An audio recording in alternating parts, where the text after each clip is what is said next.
আজ 23শে September gen কুইনের combo কার্ডগুলো খুঁজে বের করব।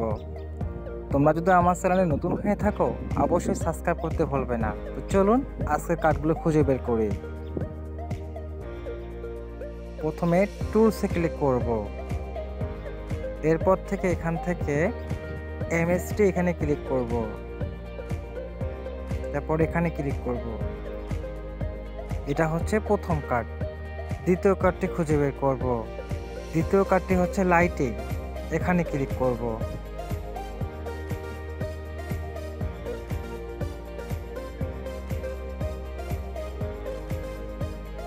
জেন কুইনের এবার তৃতীয় কার্ডটি খুঁজে বের করব। তো এখানে গেমসে ক্লিক করব, এখান থেকে নিচে যাব। নিচে যাওয়ার পরে ক্রিস্টাল কাইনেট এই কার্ডে ক্লিক করব।